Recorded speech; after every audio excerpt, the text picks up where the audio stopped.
Dr. Jason Saunders here, and we're going to continue with the theme of answering the questions that I get all the time. So the next question is, does hyperbaric oxygen actually affect or improve athletic performance? And the short answer is yes, but really to understand that, let's go a little bit deeper and understand why does hyperbaric help, or how does hyperbaric help improve athletic performance?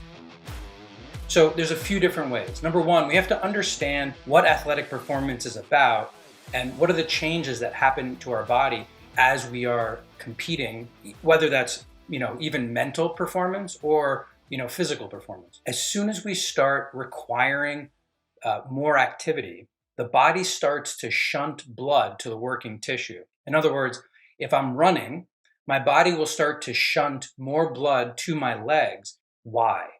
Two reasons. One, to get more nutrients and more oxygen to the working tissue. And two, to get the waste products of that work away from the tissue. And as long as we can improve circulation and nourish and feed the tissue that needs it and get rid of those waste products, we can massively improve the performance of that tissue. And again, that's true of brain performance as well as physical performance. And so really what this is about is it's about delivering oxygen and getting rid of waste. And so as we go into a hyperbaric chamber, we already know that we're going to be driving a much deeper and much larger quantity of oxygen into the tissue. If you have any questions about how hyperbaric works or why hyperbaric works in general, please see the videos that we did earlier on the mechanisms of hyperbaric as well as the mitochondrial benefits of hyperbaric oxygen. So we know that in athletic performance, athletes are always looking for that edge. And unfortunately, athletes who know that they really are trying to find that competitive edge might turn to other methods of getting that. And blood doping is one of those. What is blood doping? There's a few different ways to do it, but on the surface, blood doping is really about increasing red blood cell count. Because if we can increase red blood cell count, that means we have more oxygen carrying capacity. And if we have higher oxygen carrying capacity, that means we can deliver more oxygen to the working tissue. And so blood doping is really all about oxygen. And the way we've created that in terms of athletic performance is really looking at, well, we require red blood cells in order to extract oxygen and hold on to oxygen that we breathe in. The red blood cells then hold that oxygen until it gets to the working tissue, where it can now release the oxygen to the working tissue, improving its capacity to continue to work. And so athletes do find tremendous benefit when blood doping in terms of their athletic performance. Hyperbaric oxygen is not blood doping. I want to be crystal clear about that. Not only is it not blood doping, it has no real effect on red blood cell number. But what does it do? It bypasses red blood cell carrying capacity altogether. It allows us to drive much more oxygen actually into the plasma of the blood, the liquid portion of the blood, making the plasma an actual carrying device, if you will, for oxygen to get to that working tissue as well. And so when you're inside that chamber and you're driving oxygen because of pressure, increasing the amount of oxygen in that plasma, as long as you're in that chamber, that oxygen has the capacity to stay inside the plasma, the liquid portion of the blood. And as long as it does that, it's circulating through your system and it's free floating, allowing it to get into working tissue or organs or brain tissue, nervous system tissue, anything that requires an increased level of oxygen. When you get out of the chamber, that oxygen does start coming out of your system.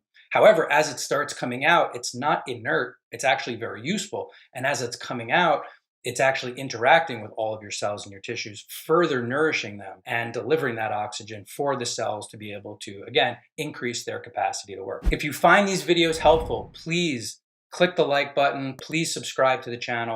We are on a mission of really trying to get this information out to the public so people can fully understand the benefits of using hyperbaric oxygen and other modalities to improve their health, to deal with whatever health concerns or issues they may have in their life, also to just prevent other health issues or health crises, to really help meet people's health goals. And so by clicking the like button, by subscribing to the channel, it helps people find our information, and we really appreciate that. While I will say that you can use hyperbaric, let's say before an event, and you should be able to expect some increased capacity to work during that event, I'd also argue that the most important benefit of hyperbaric from an athletic performance standpoint is actually on the other side, the recovery side. What we could say about most athletes, especially elite athletes, is there's a tendency to find that edge of overtraining. And sometimes overtraining means that you're actually training and working too hard.